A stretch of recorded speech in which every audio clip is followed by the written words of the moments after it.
we've got a bit of an issue to address here today, but not a big one. So these logs, when we were putting them together, they have plywood splines, so we take the chainsaw, plunge cut down between the two butts, and tap in a plywood spline. But for some reason or another, this one here never made it all the way down. It's up about an inch. I don't know if it was got sawdust packed in there and it brought up on that. Now the sawdust has kind of worked its way out of there. And for some reason or another, this is the only butt joint in the whole cabin that's opened up. So as you can see, there's some staining already from moisture. What happens in the wintertime when the wood stove's going, the hot air from the inside meets the cold air from the outside, and it hits the dew point somewhere in the middle of these logs and turns back the moisture, and then that makes the end of the logs wet. It starts to drip and it'll eventually lead to rot.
This cabin feels so solid and permanent, but this little repair got me thinking about how a cabin like this can fall into disrepair and then eventually start to rot and eventually fade away to nothing.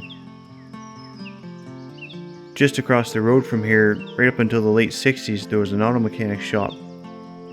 Now all that's left of it is just an old rusted car leaned against some trees. All around this area was old homesteads and little farmsteads, and they've pretty much all disappeared and turned back into wilderness again. So after the talk about the local history, Kylie and I decided to load up the four-wheeler with the metal detector and a shovel and head out and check out a couple of the old abandoned homesteads and a couple of dump sites.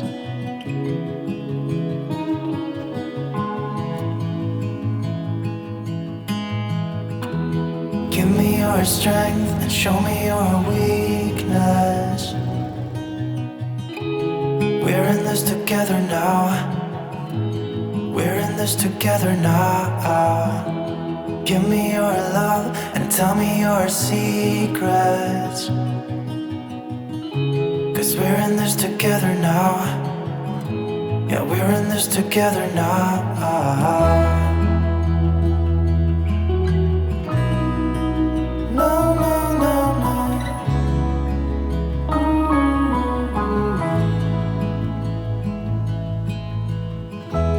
I'll keep you safe, I'll give you my everything.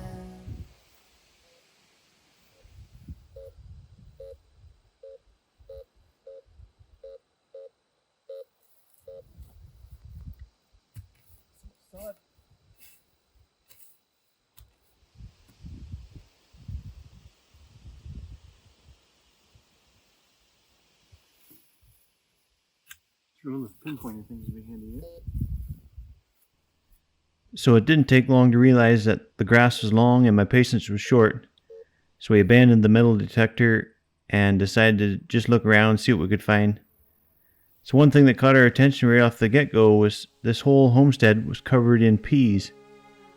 Probably about an acre of them, all intertwined with all the other vegetation.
So after a couple hours of poking around a few different sites, we decided to just go for a ride on the ATV and blow some of the dust out of our hair.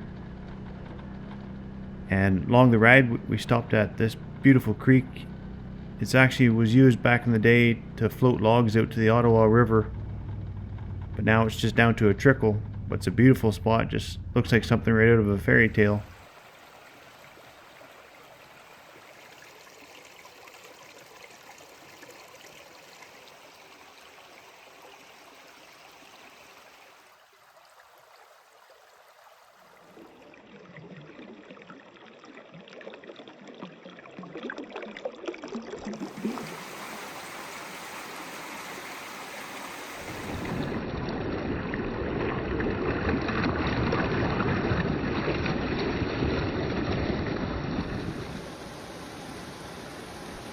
So we came home from our ride to an unwanted visitor. Kylie tried to negotiate with him, but we had to take more drastic measures eventually. You better get out of here.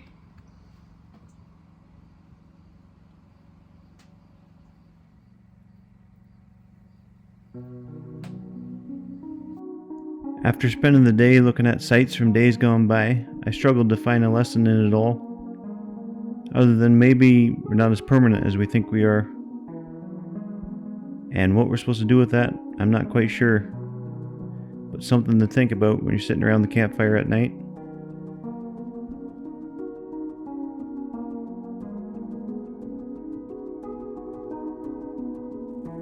I hope you guys have enjoyed this different style of video. Let me know in the comments if you'd like to see more like it. Thanks for watching. Take care.